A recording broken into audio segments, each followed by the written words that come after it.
PANAF ECHO, the African perspective.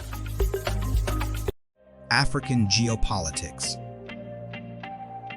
Kemi Seba's full speech at the 2024 Multipolarity Forum in Moscow.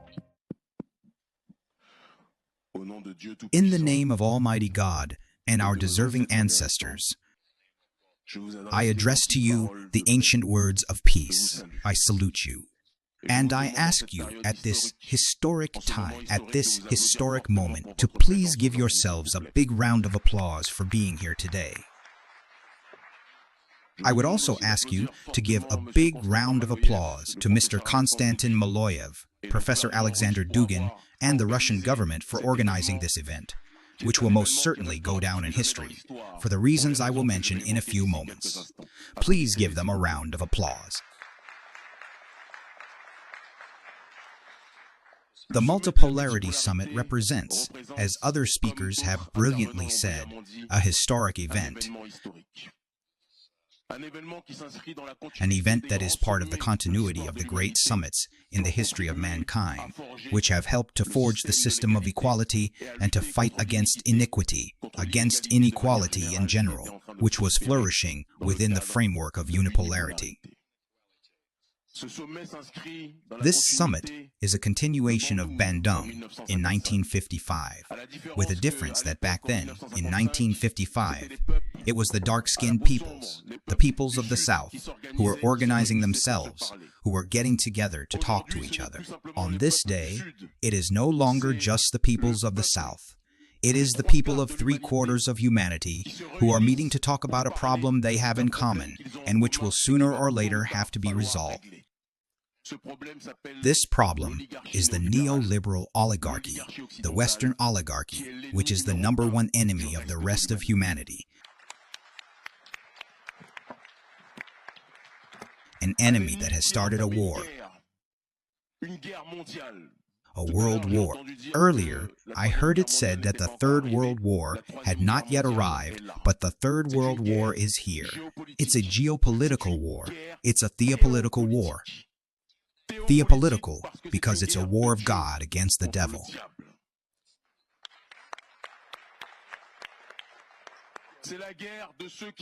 It is the war of those who attack tradition, who attack identity, who attack the relationship with the divine, who attack and destroy the family, who attack the love between man and woman, who attack the love between parents and children, who attack the relationship between the human being and nature and the environment.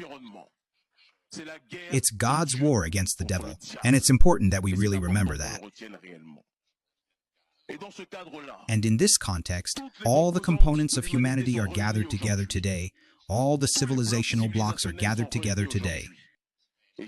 And I have the honor of representing, in the few minutes allotted to me, the continent that has the largest number of young people in humanity, but the continent that represents the motherland of this humanity, in this case, Africa.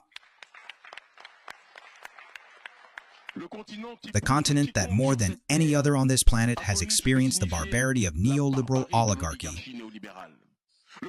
The continent that more than any other on this planet has experienced the psychological criminality of slavery, colonization, and imperialism under the guise of human rights as the West would have us believe. But a continent that, in this 21st century, has decided, now more than ever before, to be a compass for humanity. A compass, because this continent will not accept the degeneration promoted by the West. A continent that will not accept the destruction promoted by the West of nature, the destruction of the family, the destruction of spirituality. Our continent, which for too long has been regarded as the dustbin of humanity, is the continent that in this new cycle will be the cycle of rebirth, will be the continent of resurrection, will be the continent of resistance. Because our people, because the African people as a whole carries within itself, despite the discriminations, despite the multiple humiliations, carries the remnants of what God intended us to be.